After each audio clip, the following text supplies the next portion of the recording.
Rittenhouse and Ashbury trial. What will the jury say? This and more on today's Charlie Show, what some people have called the fastest minutes in podcasting.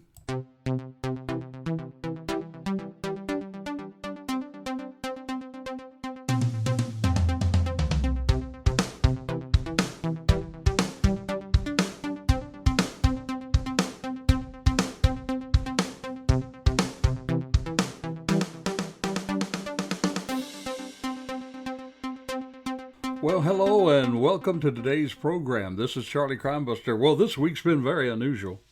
You see, we've had not one but two very high-profile court cases going on in the same week. Well, Court TV and other sources, well, they must have cricks in their necks. That is, from going back and forth between the two trials. Well, today we're going to look at the two trials, and I'm going to give you my jury prediction. I'm going to predict what the juries will say. But first, let me say thank you to each and every one of you who give us your attention for our podcast. Hey, your comments, they've meant a whole lot to me, and I appreciate everyone that's listening to our Charlie Talk.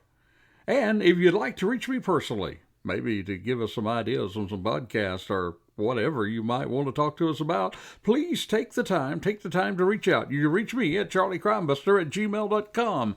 That's charliecrimebuster@gmail.com. Also, hey, please take time to like us on the social platforms. We're on Twitter, Facebook, and LinkedIn. And if you've not yet left us a review, maybe on Apple Podcasting, well, I hope you'll take time to do so. You see, that helps us get the word out to others. And in all of our situations that we broadcast about, we try to share with you some tips to help you and your family stay safe. Now, also, we've been working on a new website devoted to our heroes, that is, the cops and other first responders and our military. It will be called the Peacemaker Network, and we'll be launching it very, very soon. I'm excited about sharing that with you. Now, in some of our past podcasts, I've been telling you that these brave men and women, well, they need all of our support now more than ever. Well, we'll start out today with our update summary on the Kyle RIttenhouse trial. You see, Kyle is a young man who was 17 years of age when he decided to go help others at the Kenosha protests, riots, and looting events. You see, it's been interesting to me how some of the media has been reporting on those events. You see, there are some that will only call the event protest, while there are others who always will use the terms rioting and looting only to describe the events. Hey, my friend, the truth is there were all three. In the daytime, then mostly there was peaceful protest, while in the nighttime there was rioting and looting. Businesses and buildings were being damaged, many of them heavily damaged. You see, there were so many things happening, unfortunately, during that time. And those things that were happening, well, they produced what I call the perfect social unrest storm. You see, the protests, they came about just months after the Floyd case. And it all happened when a white cop shot an Afro-American man. Officer Rustin Sheskey shot Blake, who is black. Jacob Blake, who is black. The white cop shot him during a domestic disturbance in Kenosha back in August of 2020. That shooting left Blake paralyzed from the waist down. And the media, well, they reported very quickly that a black man was shot in the back by a white cop. You see, they failed to mention that Blake had an outstanding warrant.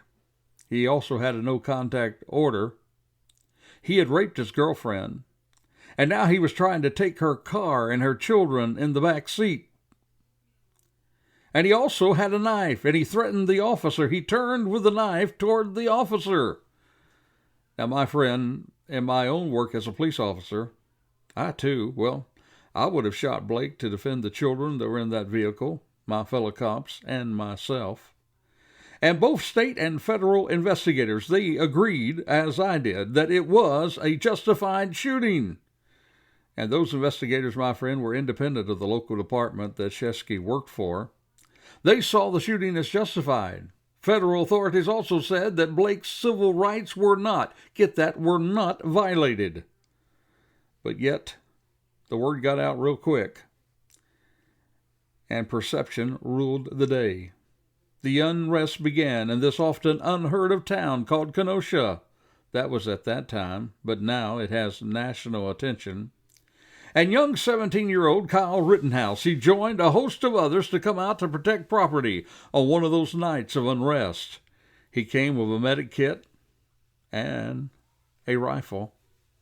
And in the process of that night, he killed 2 people and wounded another. Now, the prosecution, they're charging him with several serious charges, including murder. These charges that could put him, Kyle RIttenhouse, behind bars for the rest of his life. Well, the jury will go into deliberations this week. Now, Kyle's defense, well, it's simple. His attorneys are saying, they're saying that he himself acted in self-defense. Now, last week's podcast, it'll give you all the background you need to make your own decision in the trial. But I ask you, what will the jury say?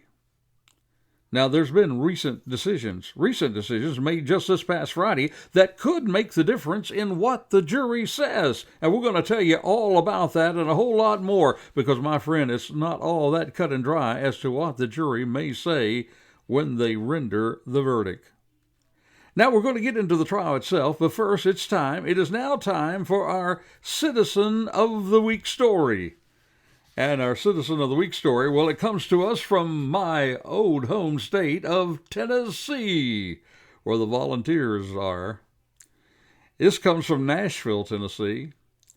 You see, my friend, it was the heroic actions of a Nashville pastor and several of his parishioners that, they saved the church from violence. That was last Sunday afternoon. You see, Metro Police reported that 26-year-old Desire Baganda, he was sitting at the front of the Nashville Light Mission Pentecostal Church. That church was located in the 900 block of West Trinity Lane. And that's when Baganda pulled out a gun, walked up to the altar where the pastor was praying along with several church members. And Baganda, he told everyone to get up while he waved and pointed the handgun at the congregation. That was according to Metro Police there in Nashville. The pastor, he quickly tackled Baganda, tackled him before he was able to fire any shots. Several church members jumped in to help wrestle the gun away from Baganda, and they held him down until police arrived. Now, this is what the pastor says. He said he wanted to kill. That's what first came to my mind. That's what the pastor told News 2. He was standing in the front of almost everybody. No one was behind him yet, so he could have done anything. That's what the pastor said. Baganda, he was originally charged with 15 counts of felony aggravated assault. But on Monday, this past Monday, 42 additional warrants were issued, bringing the total to 57 counts of felony aggravated assault. And the man that saved all those people, he was a pastor.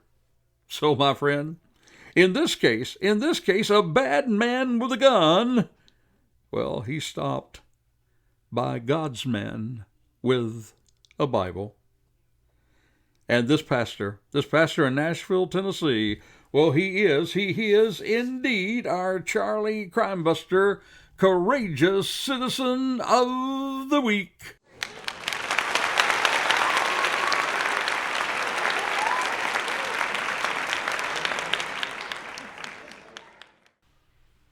Now let's talk about the trial. Our defendant is Kyle RIttenhouse. He's now 18 years of age. He was 17 when the shooting took place. He lived with his mother there in Antioch, Illinois, just across the border there from Wisconsin.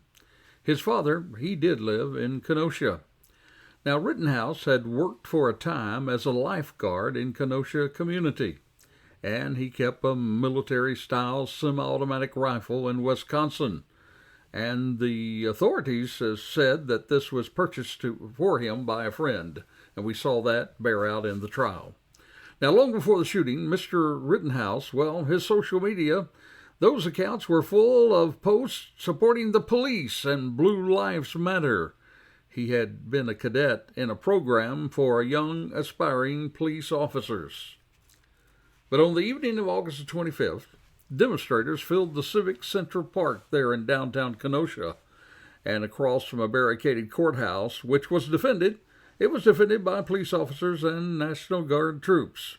Also present were people dressed in camouflage and carrying rifles with ammunition strapped to their chest.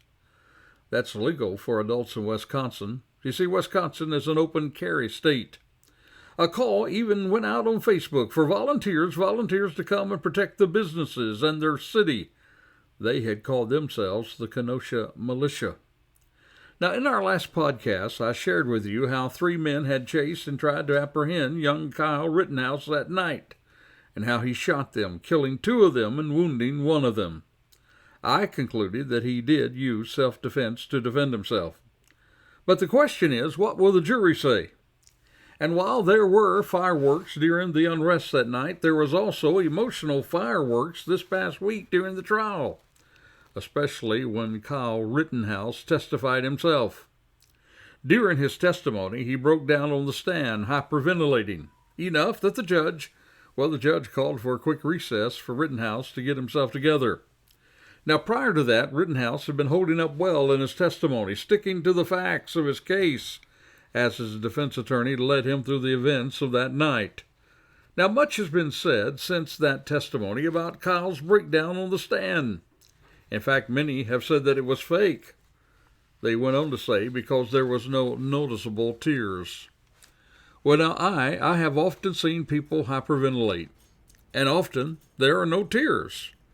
But each has the right to come to their own analysis regarding Kyle's emotional outbreak. And the question here is, how will the jury interpret the outbreak? You see, the same people who criticized Kyle for the outbreak, well, they were also criticizing him for his lack of emotion. So you can see there is a divide of opinions on the case. Bottom line, simply this: does not matter what you and I say, but what will the jury say? Will they see this man, as someone who was afraid for his life and who acted in self-defense? And did his emotional responses, did that impact the minds of the jury? Or will they see that simply, as some have, as play acting? Someone actually said that if it was play acting, they ought to give him an Academy Award because it was that good.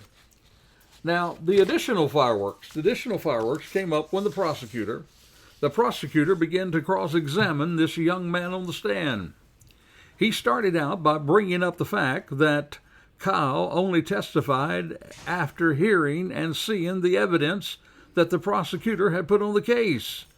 You see, the prosecutor was indicating that it was easy for him to frame his story on the stand to back up the case against him. Well, then the fireworks exploded. Now get this. They came from the judge himself. The jury was excused, and the prosecutor was taken to the judicial woodshed for possible violations of Kyle Rittenhouse's constitutional rights.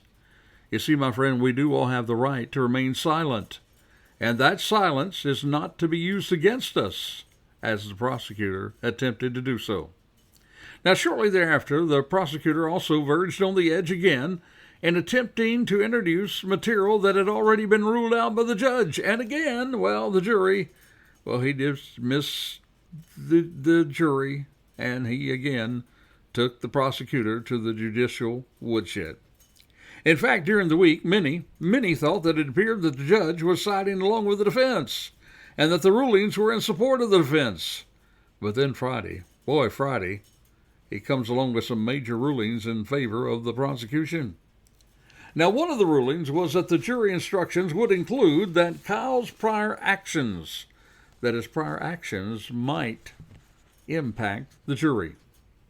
You see, the judge in the trial of Kyle Rittenhouse, he said on Friday that he would instruct the jury that they can consider the prosecution's argument that the teenager provoked an encounter with one of the 2 men he fatally shot during the protests in Wisconsin last year. Now, that ruling is a boost for prosecutors because it opens the door for them to argue that Rittenhouse was the aggressor, and that he would raise the bar. This would raise the bar for the teenager's effort to convince the jury that he acted in self-defense. You see, some, ahead of the trial, some legal experts, they told Reuters that prosecutors faced, a formidable challenge in bringing a successful prosecution. But now, they say that it's a fair fight. That's what Patrick Cafferty, a defense attorney, said in Wisconsin. He referred to the lift of the ruling that would give the prosecution that instruction. He said without that instruction, he said they would have a 0 chance to win. But the assistant district attorney, James Cross, he also showed a grainy drone video of Rosenbaum shooting. And he argued that Rittenhouse had raised his AR-15 rifle just shortly before the encounter, and that he pointed it at some people, including another man who had fired a gunshot in the air. The simple argument, according to the prosecutor, is there's plenty of evidence that has been brought in that he raised his gun. That's what Cross said. We have evidence that he did provoke the situation. It's the jury's case. That's what the judge says. And he said, I think they should make the critical decision. He says, my decision will be to submit the case to the jury with that instruction so that you can argue the strength or lack thereof, the strength of the evidence. Now, under Wisconsin law, if someone provokes a confrontation, they are required to exhaust all other options before using deadly force in self-defense. So if the prosecution can argue that Rittenhouse was the aggressor, it could raise the bar for the defense. Now, there was another win for the prosecution in these rulings. You see, earlier the judge had ruled against the prosecution's request to allow the jury to consider a lesser charge in the killing of Rosenbaum. But he said he would allow the inclusion of 2 lesser charges in the killing of Huber, who was shot after swinging a skateboard at Rittenhouse. And not only did he swing it, he actually hit Rittenhouse. So now the jury can consider lesser charges with the killing of Huber. You see, before it was murder or nothing, but now, at least in Huber's situation, they can go to a lesser charge. This would give the jury some wiggle room. They could say that he acted in self-defense, but they still might want to charge him on lesser charges. Now, prior to this, the common belief of most people was that Kyle would be declared not guilty of the serious charges because he had acted in self-defense. And most have agreed that they do wish that the young 17-year-old had not showed up that night with his AK-15 rifle. And we do know that there is a charge of possession of a weapon of one under the age of 18 years of age. Now, last week on the podcast, I told you I wish that he had left this up to the professionals, law enforcement themselves. But I also said that in each instance, there's no doubt in my mind that he acted in self-defense. He did believe that he was in danger of losing his life or serious bodily injury. That's what you have if you have self-defense. But with these new jury instructions, the jury being able to judge him for his action provoking the attacks, will this change the jury's mind?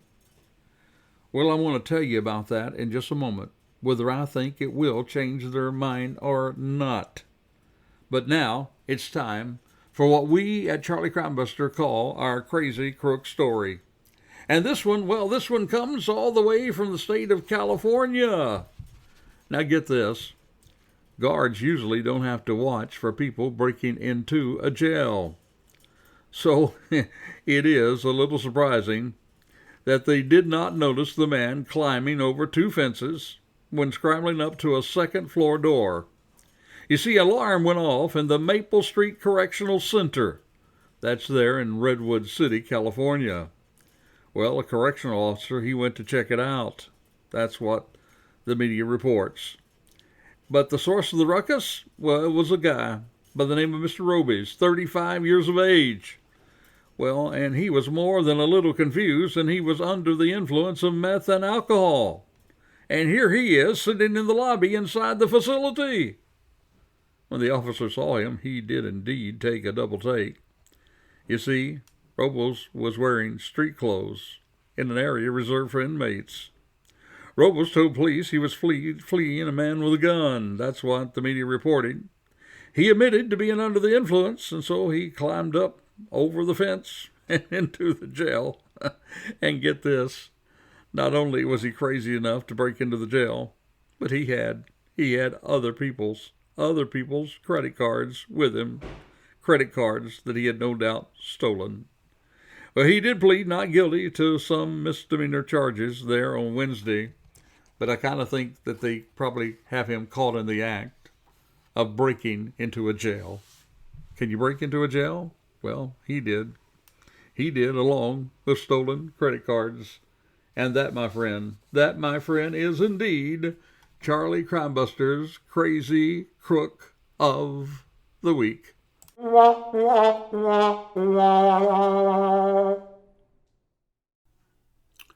Okay, now we know that the jury will be instructed to decide if Kyle provoked the incidents that led to the shootings, or did he react as any reasonable person who wanted to help protect his city. Now, first, let's talk about Kyle being present with a weapon. The law itself, well, it's not as clear as you may think. You see, earlier, his attorneys argued that a 17-year-old may possess a rifle if they're hunting. Next, they say the law refers to only short-barrel rifles and shotguns. And the judge, well, he ruled in those earlier trial times when they were talking about what would be allowed in and not. He said that because the law is unclear, he's just going to let the jury decide about that one. And while 17 is young, and many of us wish that he had not attended with a weapon, we do accept 17-year-olds into the military with their parents' permission. And you know what we do with those 17-year-olds? Well, we put weapons in their hands, and we send them out to fight our enemies. So let me ask myself and others, if Kyle had not been 17, if he had been 27, would you then say that he acted in self-defense? Would that have made the difference that night? You see, my friend, I'm wondering if we're really fair about this young man. Here is a young man who comes. He wants to help his city. He has a medic kit. He has a fire extinguisher, and he has a rifle to protect himself and others from bodily harm. People begin to chase him that night, and he defends himself. He fears for his own life and for his own injury with bodily harm. But the real question is, friend, that it does not matter what I think or you think, but what will the jury think? And here is my prediction. My prediction on what the Rittenhouse jury will actually do. I believe the jury will either, number one, find that he acted in self-defense, or number two, they will end up being a hung jury and not able to come to any agreement. I do not believe that they will find him guilty of anything except maybe carrying a weapon under the age of 18, which, by the way, is a misdemeanor, and which I doubt will bring any jail time to him, maybe a fine, but I don't believe he'll have any jail time. And if they do so, I believe they'll be right on the money, my friend. Now, there's a whole lot of blame for what happened in Kenosha that night. There's blame to the media for not reporting the facts of Jacob Blake case correctly. The people who did not come to protest, but those who came to riot and loot, they are to be blamed as well. Those that destroyed property that did not belong to them. And law enforcement itself for not protecting the property of their citizens. True, they were outnumbered, but they could have requested other agencies' help. They could have had more National Guard troops and more law enforcement agencies there to help them. Help them so that armed citizens would not have to put themselves in harm to protect what they own themselves. Hey, I also blame the people at the mental hospital that released Rosenblum that day, which in a sense they actually sent a ticking time bomb into a mob. Had they kept him, regardless of if his insurance would have been paid or not, well, even if he did have insurance or didn't have insurance, if they had just kept him that day, then he would not have started the chain of events, because he's the one who started the chain of events that led to this tragedy. I believe he is much more of blame than a young 17-year-old who came to help. Regardless if his judgment was misguided by carrying a weapon, Rosenblum started the whole chain of reaction that night. Now, I believe that all of us in this nation, we need to take a step back. We need to take a deep breath. We need to learn to disagree in a civil way. We need to stop our name-calling. We need to stop destroying property that does not belong to us. Police need to police without prejudice. And law enforcement needs to be transparent and proactive in protecting both life and property. We too have lessons to learn. Crowds with violence combined with people with weapons, well, that's a recipe for disaster. And while we all have rights, my friend, we all could become dead right. So use wisdom in the way you stand up for your rights, and do so as much as possible without harming others. Well, with the Rittenhouse trial, I predict not guilty because of self-defense, or maybe a hung jury. What do you predict? Well, maybe this week. Maybe this week we will actually find out. And until this time next week, this is Charlie here, Charlie Crimebuster, reminding you, be alert, be safe, for the life you save, yes, the life you save, it just might be your very own.